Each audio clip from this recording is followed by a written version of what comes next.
Olá, seja muito bem-vindo a esse encontro que foi preparado de uma forma tão especial para celebrar uma data tão especial, o Dia dos Pais. E eu preciso começar, antes de mais nada, fazendo uma confissão, partilhando com vocês a dificuldade que foi dar um nome para esse momento, para essa live. A gente acabou optando por Assim Caminha a Paternidade, porque não basta ser pai. Na verdade, fica implícito aí que o importante é participar, é se fazer presente, não é? E a gente não vai querer aqui, já pode ficar tranquilo, não vamos querer abordar o conceito sociológico, ou mesmo as precisões históricas da evolução da paternidade até os dias que a gente vive hoje. A gente quer falar de vivências, de como cada vez mais os homens têm percebido a importância de experimentar a paternidade e de que diferentes formas eles têm conseguido enfrentar esse desafio de se adaptar. É um tema que não tem muita luz, muito debate sobre ele. A gente também não quer fazer um debate de problematizar isso, não. A gente quer realmente valorizar essa importante vivência do homem, que a gente costuma dizer que está trocando o pneu do carro com o carro em movimento, em alta velocidade. A transformação da paternidade, ela é visível, mas ela não é muito debatida na nossa sociedade. E hoje a gente quer conversar sobre isso, uma forma de homenagear esses guerreiros tão importantes na vida de todos nós. E sejam eles de que forma forem, a gente vai falar um pouquinho sobre isso também, e estamos tendo a alegria de receber aqui mais uma vez, partilhando conhecimento com a gente, a psicóloga Eliane Scoculli Arruda. Ela é uma psicóloga clínica e de grupos que trabalha com abordagem sistêmica comportamental.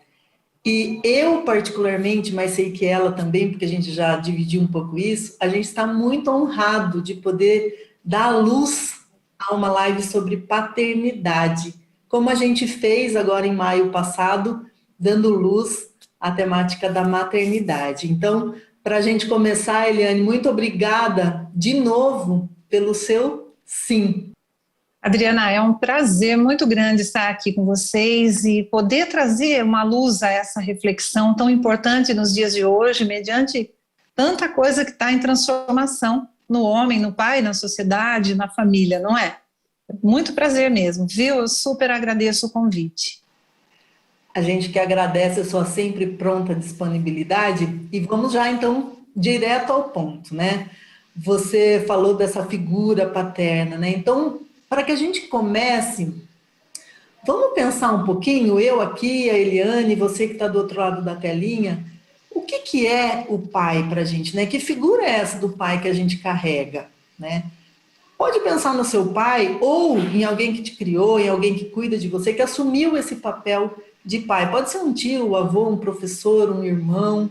Né? O que vem à cabeça da gente quando a gente pensa em pai? Né? Uma figura de uma pessoa forte. Se você tivesse que descrever seu pai, ele seria amoroso, seria um amigo, seria um desconhecido, aquele que coloca comida em casa, seria alguém que é um exemplo para você, o seu herói, ou é um anti-exemplo, seria um bandido. Quem é o pai para a gente? E eu começo, Eliane, aí perguntando para você, dentro dessa reflexão, né, dos adjetivos mesmo, né? Meu pai é sensível, é amoroso, é moderno, meu pai é antiquado, né? O que é uma figura de pai?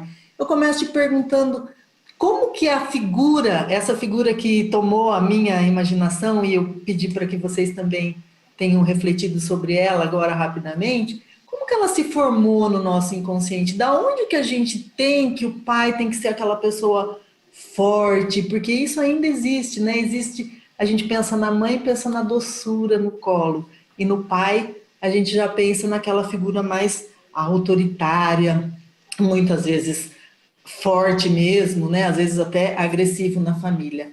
Fala pra gente um pouquinho desse pai, desse contexto histórico ou sociológico ou psicológico ou emocional dessa narrativa de pai que tem na nossa cabeça? Pois esse lugar do pai vem modificando muito. O pai vem trazendo transformações e tendo mesmo que modificar, repensar, se compreender dentro do ambiente familiar, que também vem sofrendo muitas mudanças importantes ao longo dos tempos, né? E onde a psicologia se interessa muito pelo papel do pai, mas com certeza não dá para deixar de lado o contexto histórico e social, de onde vem toda essa imagem, essa figura que você falou, né? Então, com certeza, sim, o homem traz consigo a ideia do provedor da família, da casa, a criação dos filhos, os cuidados, né, com a mulher.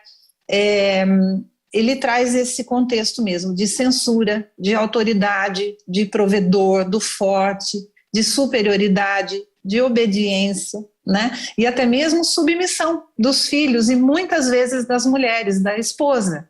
Então, é desse passado que a gente vem e, embora a mudança esteja acontecendo em vários âmbitos, com a mulher, com o social, com a família e com o homem e o pai, na verdade, ainda tem essa construção social, e não só social, né?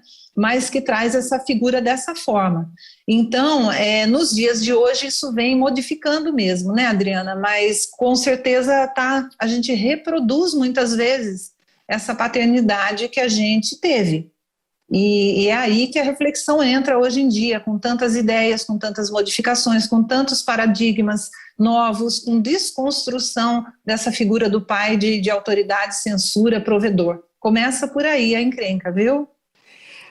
Você trouxe uma questão que eu achei bem pertinente quando você fala que a psicologia gosta de se debruçar sobre estudar isso, né? Porque a figura do qualquer figura, né? Mas a gente está falando da do pai. A figura Sim. do pai, ela é uma figura importante para o desenvolvimento do filho, né? Dos filhos. Ela tem um papel importante naquele núcleo familiar, né? Então, qual que é a importância disso e, ao mesmo tempo, qual é a importância de não se ter o pai presente, né? Sem dúvida. As várias ausências, assim, paternas, né?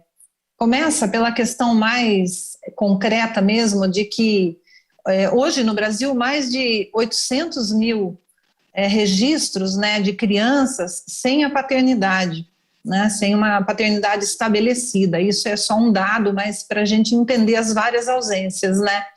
E a ausência paterna, ela não está realmente só ligada a essa definição. E a ausência paterna diretamente relacionada, existe a falta de afeto, a ausência decorrente da distância emocional entre o pai e o filho, né, que pode acontecer mesmo quando se tem a presença física do pai. Eu fico bem assustada hoje em dia, eu sou uma terapeuta de família, a minha especialização é nessa área, e eu trabalho com todas as idades, porque eu acho que isso mostra o ciclo de vida à minha frente, o ciclo da família, a infância. Hoje eu não atendo mais criança, mas a maior parte hoje dos meus pacientes são adolescentes e jovens, embora eu atenda pessoas de 84 anos, por exemplo, né? Porque eu entendo que o ciclo da vida está correndo ali à minha frente, aos meus olhos, né? Mas eu fico muito assustada, Adriana, muito assustada, sensibilizada, de ver, né, sob o olhar dos filhos de várias idades, seja adolescente, seja um jovem, um jovem mais de 28, 30, 32 anos, o quanto essa distância emocional existe e o quanto isso prejudica, o quanto isso dói, o quanto isso faz falta, o quanto essa ausência acaba sendo presente e muito significativa. A figura do pai, ela é extremamente importante para o desenvolvimento psíquico,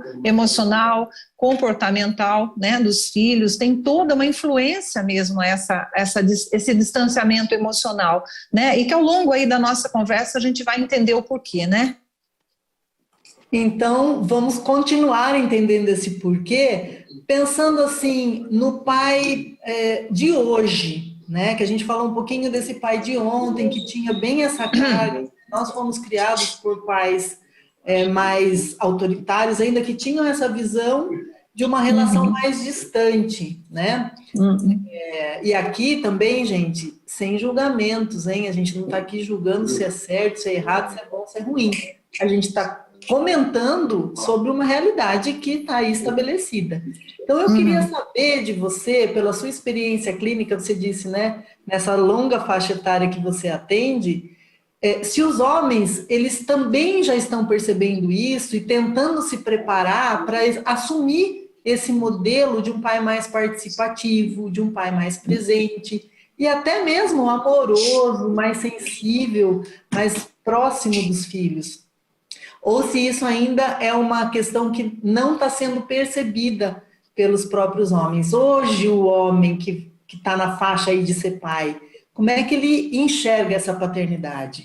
Olha, eu acredito mesmo que os homens estão cada vez mais conscientes da importância mesmo dessa modificação no modelo da paternidade, na transformação de ideias, de comportamentos. Então, eu vejo um movimento muito grande, né, de uma geração mais jovem e até, por que não, alguns de uma outra geração anterior, mas eu vejo sim uma movimentação bastante importante, bastante significativa, no sentido de estarem mais presentes e vivenciarem o dia a dia dos filhos. Cuidam, brincam, trocam fraldas, vão à reunião escolar, levam para alguma natação, alguma atividade, né? Eu acho que o pai está nesse movimento assim bem mais presente, participando inclusive das atividades da casa, de uma forma cada vez mais ativa, né? Então, eu acho que esses pais estão ligados de que, além das condições materiais, das assistências que a gente tem que dar enquanto pais, estão entendendo que é essencial o contato mais próximo com os filhos, né? O carinho, a atenção, o ato de abraçar, de beijar, de participar de assuntos do dia a dia, do cotidiano mesmo, seja da criança.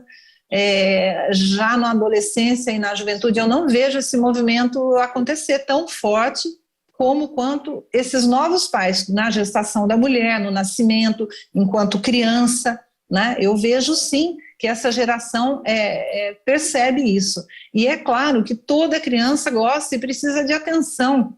Eu costumo perguntar assim, né, uns bons momentos, que cena que a gente lembra da nossa infância que foi boa, sem que seja algo tão significativo, às vezes não é um evento grande, né, e o que eu ouço sempre, na maioria das vezes pelo menos, são cenas assim de união, de estar junto, de brincar, né, de alguma coisa que retrata a importância da presença dos pais, né? Acho que até a gente mesmo, se fizer esse exercício, buscar uma cena que marcou a infância da gente positivamente, ou cenas agradáveis, ou cenas onde a gente se sente bem, está muito ligado à atenção, ao carinho, ao envolvimento dos pais no cotidiano. Acho que sim. Esse envolvimento que você falou, ele é mais ou menos aquilo que eu falei lá no começo, né? O homem não aprendeu, né? Não tinha um modelo, né? O homem de hoje não teve um modelo para se guiar, para ser assim. A mulher também, muitas vezes, nunca pensou sobre isso, né? Por isso que eu falei, é um tema assim que é novo, tem tanta coisa para ser abordado, porque é novo, mas ao mesmo tempo é tanta coisa que a gente tem que emular aqui em alguns períodos, de alguma forma, que tentar dar uma lógica para essa nossa conversa. Mas esse homem que hoje está tentando trocar os pneus do carro com o carro em movimento, né, tentando assumir essa nova paternidade, até porque em muitos momentos ele é cobrado, né, porque algumas mulheres, já existe esse despertar na sociedade, que o pai tem que ser diferente, né, que ele tem que adotar uma postura mais participativa. Quais são os principais desafios para esse homem? Que medos ele traz assim para você? E com os quais ele tem que conviver para que ele possa realmente ser feliz também, né? Claro, porque ele ainda está procurando esse lugar, né? Vindo de um outro modelo e vindo de modificações também, ele está buscando esse lugar, né? Eu entendo que a paternidade hoje está sendo construída, ou ela precisa ser construída e às vezes reconstruída mediante ao modelo anterior, né? Então, ao mesmo tempo que se espera desse homem maior sensibilidade, né, e o exercício da paternidade mais responsável, mais afetiva, mais próxima, o próprio contexto social cria a fragilização da paternidade. Ou seja, para a mulher também é difícil abrir esse espaço, porque esse é o contexto social histórico que ela vive, né? É mais ou menos assim, o homem saía de casa, o provedor, a segurança também, a mulher era responsável pela educação dos filhos, né, de uma forma geral no cotidiano. Aí isso começa a modificar, mas eu ainda ouço de algumas mulheres assim, então, quando eu dou espaço e peço para ele ir buscar na escola, ele atrasa. Ou então, ele não dá a comida na hora combinada, mas acontece que esse pai está aprendendo esse espaço, né? E há que se ter paciência, há que se ter tolerância, porque ele está fazendo essa travessia e ele precisa contar com o apoio da sociedade, o apoio da família, da esposa, né? Porque é novo. Veja que sai de um modelo outro, né, para uma modificação muito grande nisso. É claro que o homem precisa estar disposto a esse papel, assumir realmente as coisas que podem ser condizentes ali ao combinado, à família, mas é um período de transição, de travessia, né? Então, um desafio muito grande é porque ele está ocupando um lugar que antes era da mulher, né? Então, muitas vezes ele tem o descrédito, ele tem uma cobrança, uma não paciência, e pode ser que ele até desista, porque ele perceba assim, é um espaço que eu não estou conseguindo alcançar, atingir, exercer, né? Então, é realmente um momento assim, onde esse lugar materno sempre foi o lugar do afeto. Quantas vezes a gente ouviu, a gente mesmo falou, né? Com o pai, os assuntos são mais práticos, ou são de outra ordem, mas o carinho, o aconchego é com a mãe, né? Então, esses papéis estão muito instalados na nossa mente, no nosso comportamento, nas nossas famílias, e esse momento, então, é essa travessia, onde se tem que ter paciência, né, a tolerância e ajudar a ser ponte mesmo, para que esse homem consiga também chegar nesse campo afetivo, nesse campo de atenção, nesse campo de exercer as atividades ali, ou as questões que eram muito femininas, muito da mãe, né? Então é onde ele está aos poucos ganhando esse espaço, principalmente aprendendo e construindo uma nova paternidade, né? Há pais que estão nessa direção, há mulheres que estão nessa direção também, né? Mas de uma forma geral, acho que vale trazer essas questões, né, Adriana? E só para completar aí outro desafio, às vezes são pais separados.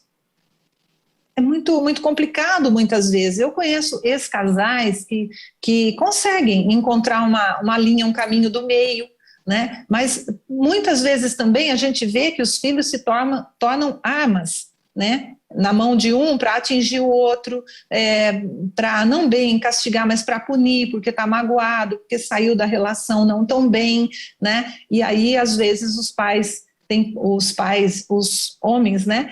E hoje esse papel modifica também, né? Existem casais de mulheres, casais de homens, mas falando de uma forma mais generalizada, às vezes o pai que sai de casa, que se separa, ele tem muita dificuldade no acesso, né? Nessa lida com a família dessa forma, nesse outro formato também, é outro desafio que se apresenta, entre outros, né, Adriana? Sim, você falou uma coisa que é muito real, que a gente tem que ter uma atenção também, a família, na verdade, a sociedade, ela está com uma nova conformação, e tem muita coisa nova, né? Muita coisa nova nessas relações. Sim. Mas em resumo, né, na essência, são relações humanas, né, e que deveriam ser permeadas pelo afeto, pelo diálogo. Então, na sua fala, você trouxe muito isso, né, para que nós, mulheres, a gente costuma ouvir desde pequenininha que as mulheres amadurecem antes que os homens, né? Quando a gente tem filhos, a gente fala, você vai ver, a menina amadurece muito mais rápido do que o homem. Então, talvez nós, mulheres, também tenhamos amadurecido para essa nova realidade antes, talvez não. Mas se já estivermos despertas para isso, que a gente seja a mesma companheira que pegue o marido pela mão, né? E mostre, é assim que faz, não sabe trocar fralda? Vem cá, vou te ensinar, né? Tá com dificuldade, acha que não vai dar conta de fazer o rabo de cavalo na menina, né? Tem uns vídeos que até viralizam na internet, né? O pai com aspirador de pó pegando para fazer o rabo de cavalo da menina, né? Não precisa ser o que a gente fez, né? Precisa ter essa boa vontade mesmo, né? Até porque, e aí vou chamar já uma participação especial aqui, a paternidade tem muitos desafios, mas é também um momento incrível, né? E a gente fez o mesmo convite que a gente fez para as mulheres aqui da Câmara, na live que a gente fez do Dia das Mães, da maternidade, a gente fez para os homens aqui da casa, vereadores e servidores da casa, que são pais, que a gente convidou para que eles enviassem voluntariamente, aqueles que quisessem, né, um vídeo falando sobre essa experiência. E a gente recebeu essas contribuições, e a gente vai ouvir agora. Peço a sua atenção, né? São 3 vereadores que enviaram, né? Os servidores não se animaram ainda, mas essa fala deles mostra muito essa alegria, a bênção que é viver a paternidade. Então, a gente vai escutar agora e depois a gente continua conversando, pode ser? Olá, amigos e amigas, cordiais saudações, uma honra, uma alegria e também uma grande responsabilidade deixar uma fala, prestar uma pequena homenagem para o Dia dos Pais, né? Para o nosso dia, nós que somos pais e que amamos nossos filhos, que amamos a vida. Eu me sinto honrado e mais ainda super realizado, imensamente feliz por ser pai. Agradeço muito a Deus todos os dias pelos filhos maravilhosos que Ele me deu. São pessoas do bem, pessoas educadas, respeitadores, excelentes seres humanos. Eu tenho muito orgulho dos meus filhos. Ser pai para mim é acima de tudo uma dádiva, um presente de Deus, um presente de fato de Deus, né? Eu, por exemplo, sigo sempre o exemplo do meu pai. Meu pai sempre me ensinou que um pai de verdade não é simplesmente gerar a vida, mas principalmente educar, amar, dar exemplos, guiar os seus filhos ao longo de toda a sua jornada, ao longo de toda a sua vida. Então, deixo aqui o meu abraço fraterno, as minhas felicitações para todos os pais de Botucatu, um grande Dia dos Pais para vocês, parabéns pela missão maravilhosa que tem, que é a missão de ser pai e principalmente de educar os filhos. Um grande abraço a todos, fiquem com Deus e vamos em frente.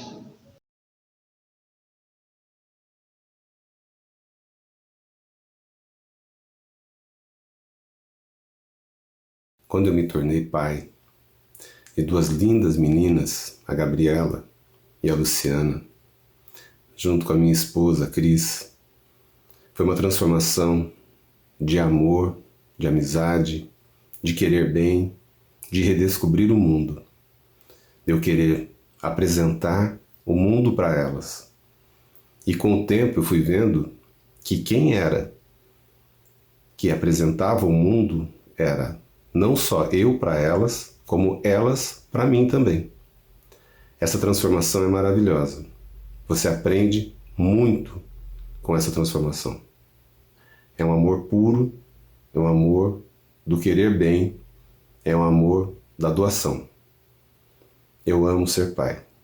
E eu agradeço a Deus por essa oportunidade. Obrigado.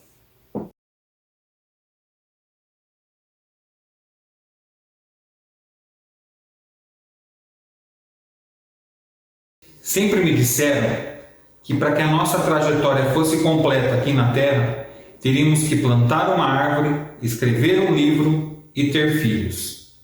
Deus me deu a graça de ter 2 filhos, o Bruno e o Caio. Nos tempos modernos, ser pai é dividir com a mãe a responsabilidade pela criação dos filhos. É acordar todos os dias e se dedicar quase exclusivamente à formação deles. Já fez a tarefa? Se alimentou hoje? Como foi o estágio? E o TCC? O papai estará sempre aqui, caminhando com vocês nessa vida que Deus nos deu. E peço a Deus que eu consiga transmitir aos meus filhos todo o ensinamento e carinho que o meu pai Michel transmitiu a mim e a meu irmão Eduardo.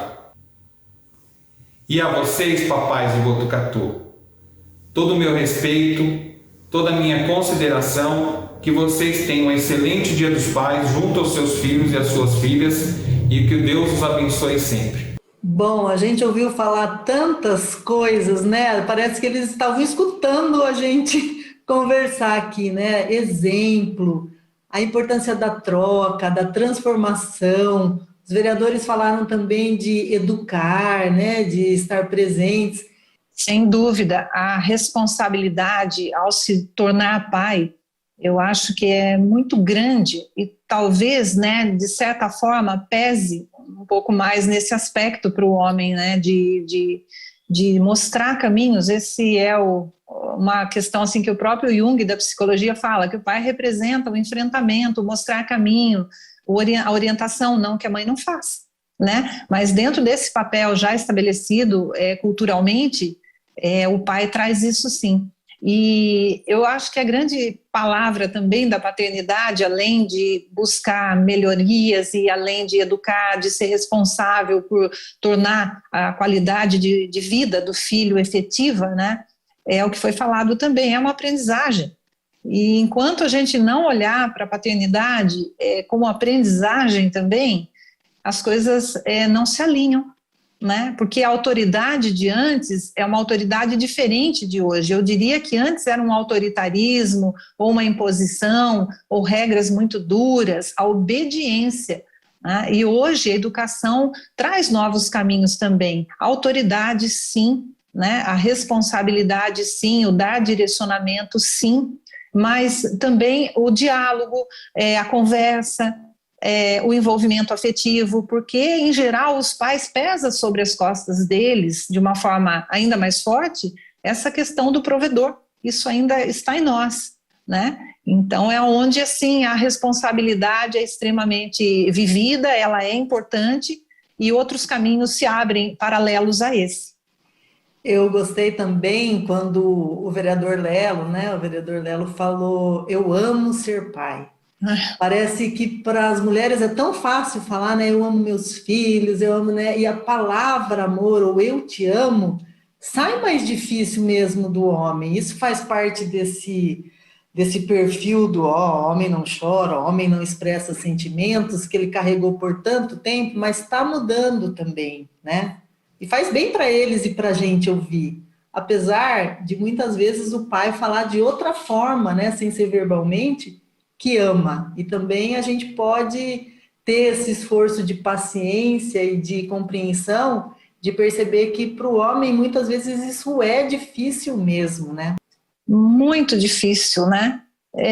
Diz a psicologia, sim, né? Não só outras ciências, que sentimentos e emoções é uma linguagem difícil, às vezes, para o homem, até porque ele também é criado com essa questão de ter que ser forte, de esconder as emoções, de enfrentamento, de não fragilidade, né? Muitas vezes emoção e sentimento, para muitos homens, soa como fragilidade, como fraqueza.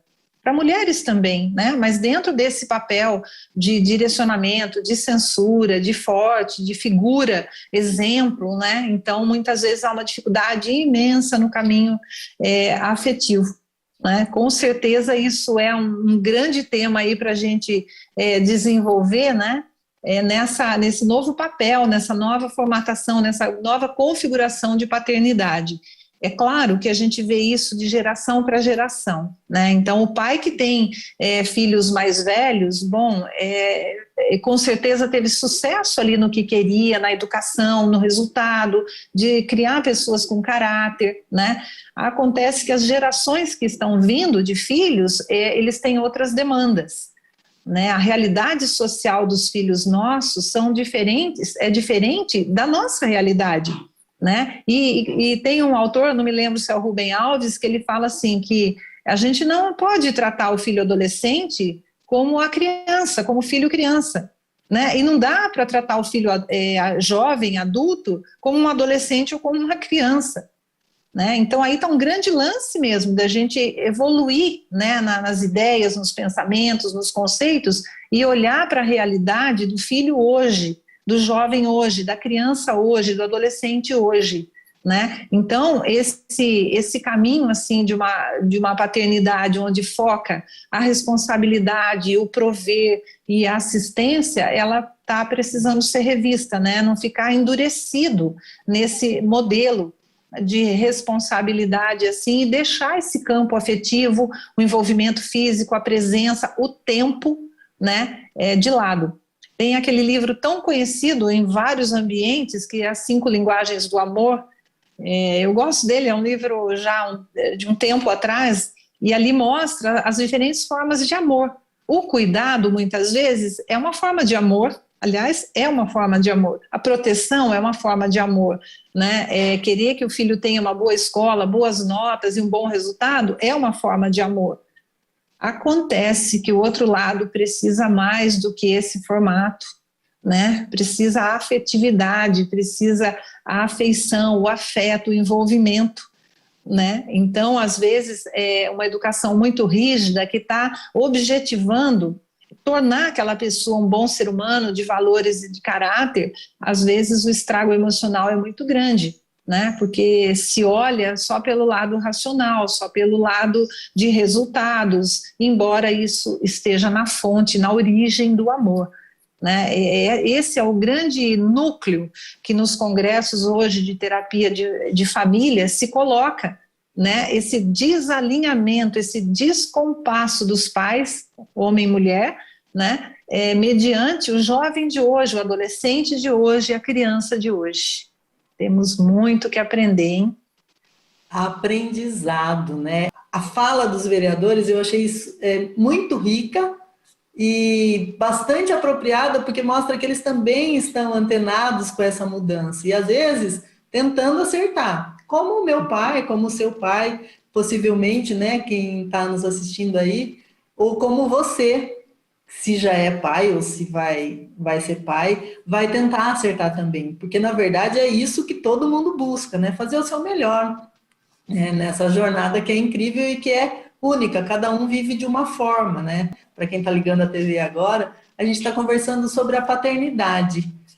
A nossa live se chama Assim Caminha a Paternidade, porque não basta ser pai, né? Não é quando um filho nasce ou quando um filho é fecundado que você se torna pai. É um aprendizado, é uma prática, desafios, acertos, erros, é um processo, mas sempre a gente pode olhar e melhorar esse processo. Então, é isso que a gente está fazendo com a psicóloga clínica Eliane Scuculha, que está nos ajudando aqui a entender um pouquinho o que foi o passado, de onde veio essa figura de que o homem, o pai, tem que ser o provedor, o fortão, a autoridade da casa, como está sendo feita essa transição, os desafios, e como o homem hoje tem enxergado o seu papel, que ainda está em muita transformação, e vai trocando o pneu do carro. Vou falar de novo porque eu não vejo uma outra metáfora mais apropriada, com o carro andando mesmo.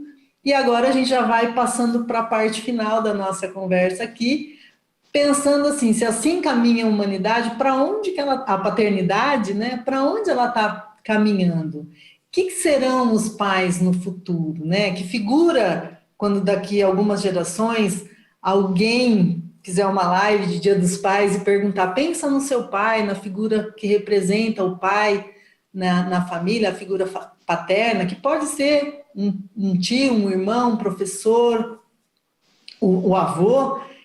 Quem é o pai, né? Quem vai ser o pai do amanhã? Eu acredito que tenha um significado muito pessoal e individual antes de qualquer coisa, né?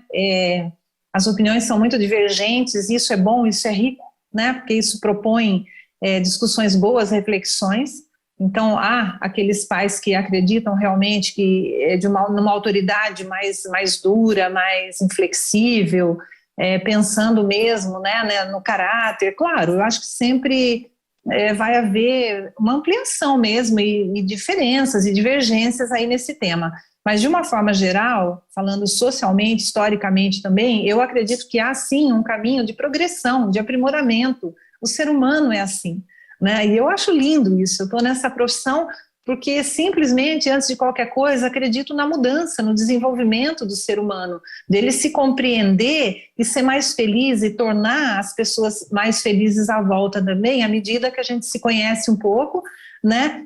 E contribui, assim, para uma melhoria de uma forma geral, né? Então, eu acredito nessa evolução. Agora, penso, sabe, enquanto profissional e enquanto mãe, porque, né, a gente acompanha o processo paterno, porque o nosso materno está ali ao lado, né, e porque a gente foi filha e porque a gente é mãe, então eu acredito sim em alguns caminhos que possam ajudar muito a essa evolução, a esse desenvolvimento, né? É o que eu chamo assim de alguns pilares aí para uma paternidade saudável, mais leve, mais feliz e ao mesmo tempo cumprindo o papel de educação, de direcionamento, de amor, de assistência, de vínculos importantes e insubstituíveis, né? Então, eu falo que o amor é o primeiro alicerce extremamente importante, embora óbvio, né? Mas não dá para deixar de colocar o amor na paternidade.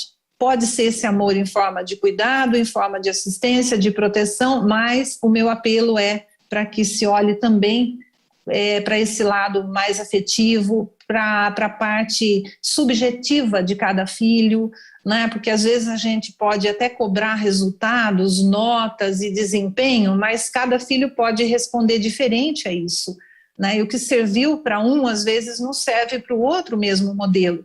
Então, o amor, ele precisa estar presente. Acredito que o homem pode, esse novo homem, essa paternidade transformadora e transformada, ela precisa passar também para que o homem se permita sentir, né? Sentir. E não só ficar com regras ou uma educação mais num formato ali onde o concreto, que é tão importante também, mas que passe por esse caminho, né? Então, um amor que une, que sensibiliza, que revitaliza e que transforma. É permitir-se o amor, né? Justamente porque é como você falou, o homem foi criado para ser forte, ele foi criado, o pai tem essa figura de censura muitas vezes, né, e até de agressividade, como você falou, e às vezes os sentimentos, o afeto não é tão expresso quanto as outras coisas. Então, além de todo o papel, como você disse ali, né, na fala dos vereadores, realmente nós vamos reproduzir os valores que os pais nos deram e que a gente acha importante, né? Outros valores a gente pode renegociar no sentido, nossa, não preciso ser tão rígido nisso, posso flexibilizar aqui, né? Então, é muito importante que esse amor venha à tona também. A gente diz que é muito comum, sabe, o amor dos pais, eu acho inquestionável, é incondicional, mas tem uma questão assim, às vezes é aquele amor interrompido, sabe, que existe aqui, mas não chega até o outro nesse campo afetivo mesmo, de vínculo afetivo, né? Ele chega de outras formas, mas é muito necessário que o afeto chegue na forma mais pura e legítima também. Continuo aqui nos meus pilares? Por favor, que eu estou até anotando aqui, viu? Ainda até vou dar um tempinho aqui para quem está em casa, né? Pode pegar uma canetinha. Então, primeiro o amor, bora lá, que eu estou adorando. O segundo pilar, eu acho que é muito importante, o conhecimento e o autoconhecimento, eles estarem de mãos juntas, né? Porque e eu considero isso uma das coisas mais importantes para uma paternidade mais saudável, né, para os dois lados. Então, eu acho que a gente tem que estudar um pouco a paternidade, a criança, o adolescente de hoje, quem é o adolescente de hoje, quem é a criança de hoje, quem é o jovem de hoje, sabe? Aí não pode só reproduzir aquele modelo, eu era, na minha adolescência, eu era desse jeito, então a adolescência tem um outro formato hoje. Né? É importante a experiência que a gente passe para os filhos, como a gente foi em criança, como a gente foi na adolescência, essa história do filho também, né? Na continuidade, mas não dá para se apegar nesse clichê, porque isso ficou assim, disfuncional, né? Essa é uma fala que não cola para o adolescente, porque a adolescência nossa foi completamente diferente, em outro contexto, em outra realidade, né?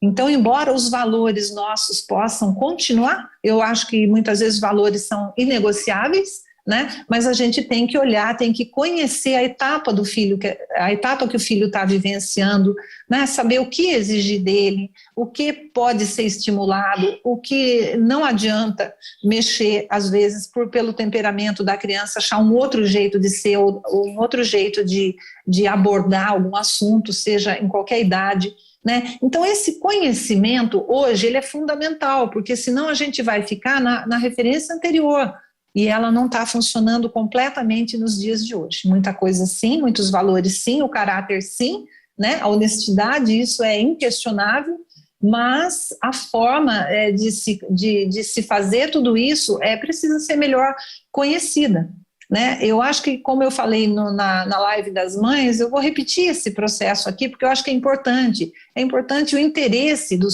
para saber aonde que os filhos, aonde que está o interesse, que banda que eles gostam de ouvir, o que eles gostam além das atividades, vamos dizer assim, obrigatórias do dia a dia, né? Como que ele se sente quando ele vai à escola, como que ele se sente quando ele tem uma atividade nova, né? Compreender esse contexto atual. Às vezes, Adriana, é muito comum os pais tomarem um susto com algumas questões da adolescência de hoje, seja porque quer colocar um brinco, fazer uma tatuagem, ou está namorando fora do período lá que a família considera ideal, várias outras coisas assim que permeia a adolescência, a juventude de hoje, né? Então, é muito difícil às vezes olhar para aquela realidade, e eu digo que a gente não precisa muitas vezes concordar ou ceder, mas é muito importante conversar, abrir espaço, né? Sem que haja uma chantagem emocional, sem que haja uma problematização agressiva, né? Eu acho que é abrir espaço para a conversa, né? Então, esse conhecimento ali precisa haver. E o autoconhecimento, por quê? Porque muita coisa eu posso ficar irritada, mas aquilo é mais meu do que do adolescente, né? Então, o jeito que eu trato um filho, isso pode dizer mais a respeito de mim do que dele, né? Então, eu preciso entender quais são meus pontos fracos, aonde que eu me excedo. Será que eu sei pedir desculpas também? Será que eu reconheço que, embora eu seja pai mais experiente, com mais sabedoria, com mais vivências, mas será que eu também falho? Será que eu também, às vezes, tenho uma comunicação ruim? Né? Então, há que se fazer esse caminho de conhecer o filho, a etapa de vida que ele está, o ciclo de vida, as demandas, os interesses, emocionalmente, em que fase ele está, porque tem isso também, né? A educação não pode só passar pela lógica, olha, você é capaz de fazer isso, faça. Né? Então, nesse sentido, é necessário um conhecimento e um autoconhecimento que vão ajudar muito as relações paternas, né? Conhecer e buscar, abrir discussão, fazer grupos. Eu já montei até grupo de pais para a gente trazer dificuldades do dia a dia, para entender como é que a gente pode encontrar outras estratégias para lidar, né? Então, eu penso que precisa ser repensado também, não só a paternidade, mas o nosso temperamento, né? Enfim, para que a gente consiga compreender melhor assim, um universo mais amplo da paternidade e das relações também, né? São só esses dois pilares? Tem mais, né? O terceiro é a empatia. No grego, empatia significa sentimentos, emoções.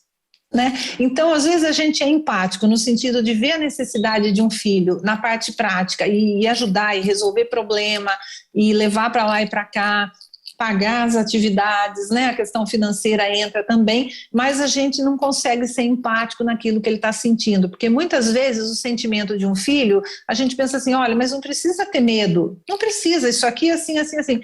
Gente, o medo é irracional. Né, a parte lógica, a parte racional pode até ajudar, mas o medo é o medo. Então, seria mais simples a gente dizer assim, olha, eu entendo que você está com medo, mas vamos tentar encontrar um caminho para isso? É entender, validar as emoções e os sentimentos, e isso é empatia.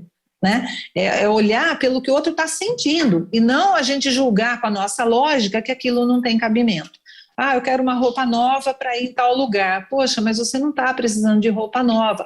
Ok, a autoridade, a decisão vai valer do pai ou da mãe, mas vale a gente conversar de uma outra forma, acolher. Aquilo que parece tão simples, às vezes bobo para a gente, às vezes tem uma importância muito grande para o filho, né? A realidade mental, emocional, psíquica de uma criança, de um adolescente, não é igual de um jovem ou igual de um adulto, né? Então, a empatia no sentido de compreender, a partir do conhecimento, do autoconhecimento também, aquilo que aquele filho está tentando nos dizer, né? Quando há uma agressividade de uma criança, por exemplo, mais vale a gente tentar decodificar o que está acontecendo com aquela criança, qual é o receio que ela está tendo, qual é o medo que ela está tendo, a quem ela está querendo agredir, do que ir diretamente ali bater ou gritar ou calar a voz, né? Eu particularmente acho que nós adultos não sabemos lidar com a subjetividade das crianças, sabe? Quando vem sentimentos teoricamente negativos, a birra, a raiva, o choro, a agressividade de algum jeito, a nossa tendência é calar, é eliminar, né? Sendo que a gente poderia compreender melhor aquilo, deixar uma criança chorar, adultos também, né? Porque a gente tem uma mania, não precisa chorar, chora. Isso vai ser tão bom, é uma emoção que está ali, deixa a emoção extravasar, né? Então, o espaço das crianças, o espaço dos adolescentes, o espaço dos jovens, eu defendo com unhas e dentes no sentido de que a gente precisa abrir espaço para a expressão dos sentimentos, das ideias, do que eles pensam, ainda que isso venha contra o que a gente pensa. Lembrando, a gente não precisa modificar os nossos valores, é simplesmente um espaço para eles soltarem o que eles pensam, para a gente conhecer a realidade que eles estão naquele momento e tentar ajudar, e não julgar, criticar, eliminar, castigar, agredir, desqualificar, dizer isso não é nada, você é dramático. É a realidade emocional de cada um, né? Então, essa empatia é no campo afetivo, emocional, nos sentimentos mesmo, porque esse autoritarismo, a verdade absoluta, aquelas imposições de opinião, hoje só distancia os filhos. Eles podem se calar, eles podem recuar, mas há um distanciamento emocional aí muito grande, e eu aposto mesmo que seja mais por essa questão de aproximação, de compreensão, de empatia, do que qualquer outra coisa, né? E aí vem o último pilar aí, que eu adoro falar disso. Eu já fiz oficinas de comunicação em universidade, né? Eu tenho uma opinião muito, de novo, pessoal, que não tem nada a ver com dado estatístico, que eu acho que um percentual muito grande, a maior parte dos casais que se separam, muitas vezes é por falta de comunicação. E na família, a falta de comunicação é gritante, é assustadora, se a gente perceber, né? E aí começa ressignificando a palavra prover. Eu faço uma proposta, que a gente seja provedores, sim, das coisas materiais e de todas as possibilidades que a gente puder favorecer um filho e oferecer, mas que a gente seja provedor de amor, sabe? De cuidado, de verdade, de escuta. A gente não sabe escutar uma criança, né? Ou a gente está no celular, ou aquilo não interessa, ou aquilo a gente minimiza, ou aquilo não tem sentido para mim, e aí eu não sei acolher, né? Então a palavra acolhimento junto com a empatia eu acho fundamental. Às vezes uma criança, um adolescente está chorando lá, e sob os nossos olhos aquilo não é nada, mas nunca colocar isso para um adolescente ou para uma criança. Acolhe, abraça, isso ajuda muito. O abraço é afeto, o abraço é acolhimento, não tem coisa melhor para uma criança, para um adolescente, para um jovem, bom, para mim também, né? Quando a gente não está bem por alguma razão, ser acolhido num abraço. Então, a coisa às vezes é tão mais simples do que parece, né? Mas em função daquela autoridade de não mostrar fragilidade, de não passar a mão na cabeça, de não tornar aquela criança frágil, falta o acolhimento, falta a empatia, falta a comunicação assertiva, falta a comunicação verbal, a emocional, inclusive, né? Então, a gente precisa aprender uma outra comunicação. Dentro da comunicação, não é só o que eu falo, é o jeito que eu ouço, é o jeito que eu olho, é a minha postura física, é o meu olhar, porque de repente alguém está falando comigo, eu dou aquela olhada assim, ignoro, ou aquela olhar de nossa, tem nada a ver isso, né? Isso é comunicação. Então, comunicar-se é estar disponível, aberto ao outro também, né? E esse outro que a gente está dizendo são os filhos, não é? Então, é extremamente importante essa comunicação. Ao mesmo tempo que o papel de pai requer cobrar, ver se as notas como é que estão, ver como é que ele está se comportando, onde ele está indo, o papel é cobrar no dia a dia, você já fez isso, você já fez aquilo, mas quando se reduz a educação só a isso, fica muito manca a relação, ela fica vazia, ela fica sem sentido e o jovem vai se distanciar, a criança não, o adolescente começa e o jovem se distancia. Né? Eu ouço muito isso dos jovens, não tem como conversar com meu pai ou com a minha mãe, não tem jeito, né? E aí há uma distância, há ressentimento, há uma sensação de não amor, não é isso, mas a sensação às vezes né, de desamparo emocional. Então a comunicação ela é extremamente importante e para quem tem filhos adultos, né, jovens, adolescentes e a criança também numa outra proporção, é importante a gente ouvir as ideias, se abrir, né? Muitos pais, não, nem venha falar disso, não estou aberto a isso. A gente está perdendo grande oportunidade de ressignificar essa paternidade em construção, né? Com certeza, tendo o amor como base, o conhecimento e o autoconhecimento como fundamento, né, a empatia como caminho, provavelmente a comunicação vai fluir de uma outra forma e vai haver aproximação. Eu atualmente, enquanto psicóloga, enquanto terapeuta de casal, eu estou extremamente preocupada com esse distanciamento emocional e até físico que acaba tendo entre pais e filhos. E que não é o que a gente quer, né? Porque quando você tem um filho, quando você tem os seus pais, a possibilidade de ainda ter uma família, acho que o ser humano busca esse acolhimento mesmo. Na sua fala, Eliane, eu percebi assim, de novo, muito clara essa questão do aprendizado, que a gente tem que estar aberto mesmo para esse aprendizado, do afeto, do amor, das manifestações do sentir, e também dessa sutileza de se fazer presente, né? Do jeito que a gente é. Porque se a gente não estiver presente enquanto o filho está falando, ou enquanto o filho está sofrendo, ou enquanto o filho está ganhando, né? A gente não vai conseguir experimentar a beleza que é esse aprendizado e essa convivência, essa relação, né? Então, a presença, se você não estiver presente, você não vai amar. E a presença que a gente está falando é uma presença completa mesmo, né? Tá ali de corpo presente. Às vezes a gente vê assim, numa partida de futebol, você tá ali, foi assistir o seu filho, mas você tá no celular, você tá resolvendo problemas do trabalho. Isso para pai, para mãe, para todo mundo, né? Não estamos aqui dando lição de moral, mas na vida da gente, muitas vezes a gente não está presente. E na paternidade, na maternidade, nas relações humanas que são permeadas pelo afeto, pelo amor, a gente tem que se fazer mais presente, porque assim vai ter essa harmonia, essa proximidade, né, esse não distanciamento, ainda que haja divergências.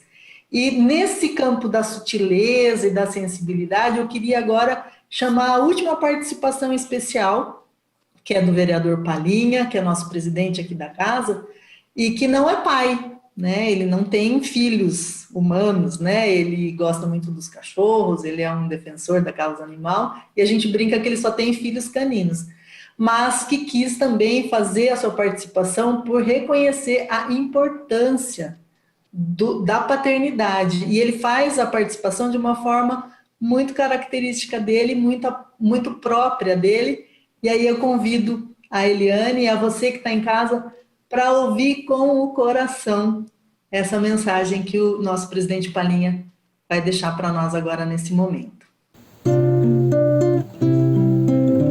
Pai, senta aqui que o jantar tá na mesa. Fala um pouco, tua voz tá tão presa. Nos ensina esse jogo da vida, onde a vida só paga pra ver. Pai, me perdoe essa insegurança é que eu não sou mais aquela criança que um dia morrendo de medo nos teus braços você fez segredo, nos teus passos você foi mais Pai, eu cresci, não houve outro jeito. Quero só recostar no teu peito pra pedir pra você ir lá em casa e brincar de vovô com meu filho no tapete da sala de estar. Pai, você foi meu herói, meu bandido. Hoje é mais, muito mais que um amigo. Nem você, nem ninguém tá sozinho. Você faz parte desse caminho que hoje eu sigo em paz.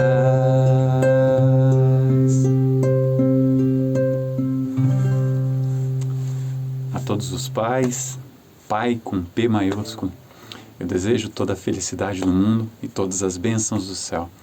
Que Deus possa abençoar você e sua família. Que você continue sendo exemplo para sua família e para os teus filhos. Você que não mede esforços para levar o sustento para dentro de casa. Para você, pai, de todo o meu coração, feliz Dia dos Pais. Deus abençoe. Caramba, né? Por favor, Eliane, eu queria que você desse uma mensagem, né? Se você conseguir falar melhor do que eu nesse momento, para a gente encerrar essa homenagem, essa conversa, esse olhar que a gente deu tão especial para esse tema que é tão importante na vida de todos nós. Puxa, que música que foi direto ao coração, né? E acho que esse é o melhor caminho para a paternidade, o coração mesmo. Eu acredito que, mediante todas essas mudanças significativas aí que a gente falou, né, que a família está passando, que vai ficar muito mais leve para os pais essa mobilidade de papéis, esse questionamento todo que a gente está fazendo, quem é a mãe, quem é o pai hoje, né? Eu acho que tudo partilhado fica melhor para todo mundo, fica mais flexível e o permitir-se mesmo amar, ter autoridade, dar direcionamento de uma forma que para todo mundo fique mais feliz, né? Para os filhos, para os pais, porque o papel do pai também não é nada simples, né? Sou muito otimista em relação a essa paternidade que está sofrendo algumas modificações. Eu, enquanto mulher, sou uma apoiadora e quero ser ponte para isso também, né? Como a gente falou. E eu quero, assim, de forma bem emocionada, mandar um abraço para o meu pai, que já não está mais aqui, mas de uma forma muito simbólica, né? Muito afetiva, ao pai dos meus filhos, ao meu filho que é pai, né? São homens assim que me ensinam e que eu estou aberta sempre a aprender, a ser parceira. Quero agradecer também a você, Adriana, por essa oportunidade de a gente fazer essa reflexão, de questionar os nossos papéis aqui na sociedade, né? Enquanto mães, enquanto parceiras, para que esse pai em transformação seja cada vez mais forte, mais presente, mais afetivo na vida dos filhos, né? Com certeza isso é uma alegria e uma felicidade, todos ganham com isso. Muito obrigada. A gente que te agradece, muito obrigada. A gente conversou com a Eliane Scuculi, ela é psicóloga, especialista também em família e trouxe um pouco das suas preocupações, da sua prática de consultório, trouxe muita verdade, trouxe muito conhecimento e é um bom pontapé para a gente conversar sobre esse tema que está em transformação ainda, que é tão novo e que, repito, muitas vezes não tem a devida atenção, mas eu também sou muito otimista, sabe, Eliane? E acredito que cada vez mais a gente vai conseguir fazer esse caminho da paternidade, da maternidade, das relações humanas, ser uma coisa mais harmoniosa, que a gente viva em paz, como a música fala, né? Você faz parte desse caminho que hoje eu sigo em paz. E a você também que nos acompanhou, que é mãe, que é pai, que é tio, que é avô, que é professor, que é filho, que é filha, que a gente tenha empatia pelos papéis que estão sendo transformados e que também a gente pense, né, esses pilares que a Eliane falou, eles cabem em qualquer situação, para qualquer ser humano, né? Amar mais, conhecer, se autoconhecer, ser empático, se comunicar de uma forma acolhedora, né? Uma comunicação para a paz mesmo. E que nesse Dia dos Pais, seja o seu pai presente fisicamente ou não, esteja o seu pai ainda nesse plano aqui como nós estamos ou não, seja ele forte, seja corajoso, seja conservador, seja antiquado, seja sensível, seja amoroso, seja um pai fraterno, acolhedor mesmo, aquele pai sensível, aquele sonho de pai, ou seja um pai com quem você tem diferenças também, que você possa repensar a sua relação com o seu pai. Se você for pai, que você possa repensar o seu papel como pai. Que o nosso Dia dos Pais, a partir de hoje, e o Dia das Mães e todos os dias, seja permeado pelo afeto. Que a gente se permita sentir, que a gente se permita ser transformado e aprender sempre. Essa é a grande beleza da vida. E se você quiser rever esse conteúdo, você já sabe, né? No YouTube da Câmara você encontra todos os conteúdos produzidos pela TV Câmara. Se inscreve no nosso canal, ativa o sininho e vai receber as notificações. Obrigada, Eliane. Obrigada a todos vocês. Feliz Dia dos Pais.